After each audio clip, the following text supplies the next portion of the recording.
If we're thinking about the period from the middle of the 18th century to the early 20th century, we are really thinking about a period in which there is a huge amount of population movement, a huge amount of churn, both within British society, people leaving British society, and also some people coming into the society. But if we think about those three forms of movement, internal migration, emigration, and immigration, in numerical terms at least, it's immigration which is the least significant. In the 19th century alone, but between the end of the Napoleonic Wars and the beginning of the First World War, 16 million people left the United Kingdom for other countries in the world. That's the measure of emigration in this period. Inside of the society, people were moving around all the time. Even in rural society, people were not born and then die in the same village. And of course, in the 18th century, especially in the 19th century, this was a great period of urbanization. And not least because death rates in towns were so high, towns were only able to grow until the late 19th century. They were only able to grow through a process of migration from people coming from the countryside into the towns. So there you have emigration and internal migration.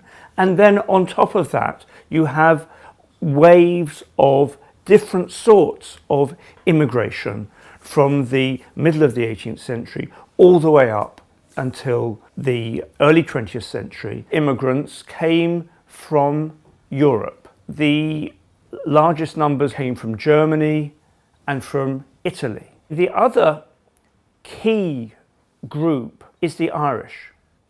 Irish immigration was an important feature of British society in both the 18th and the 19th centuries.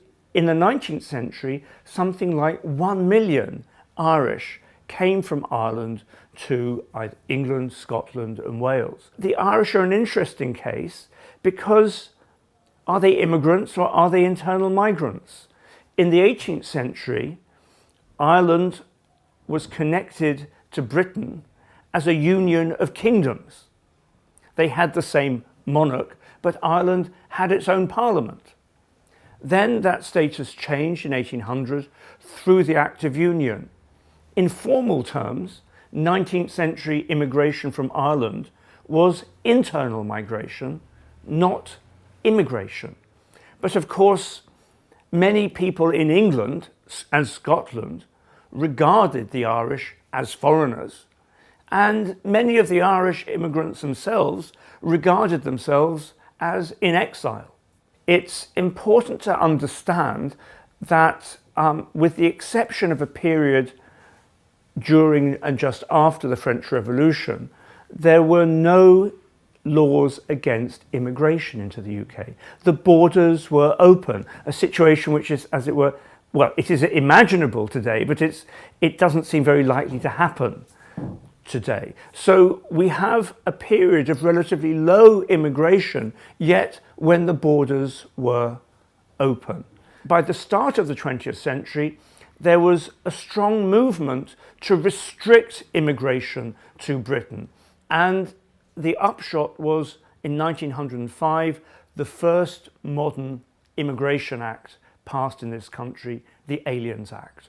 The key provision of this act was that immigrants coming into Britain for the first time had to be able to show that they could support themselves and their families in what was called a state of decency.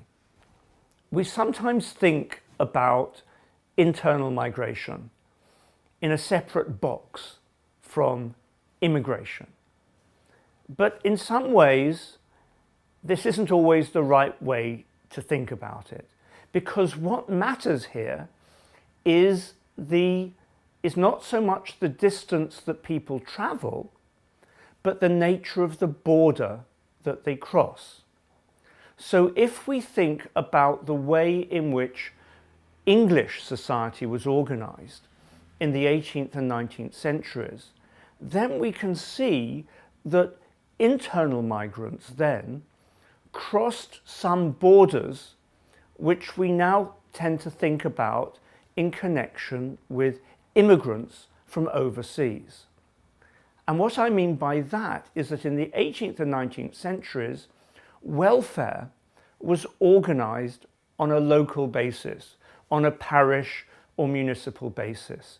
So whereas in the 20th and 21st centuries, immigrants moved from one country to another, they moved from one welfare state to another welfare state, that was not unlike the situation under the Poor Law, when people moved from one village or one town to another town in the 18th and 19th centuries, because their entitlement to welfare was in a different place.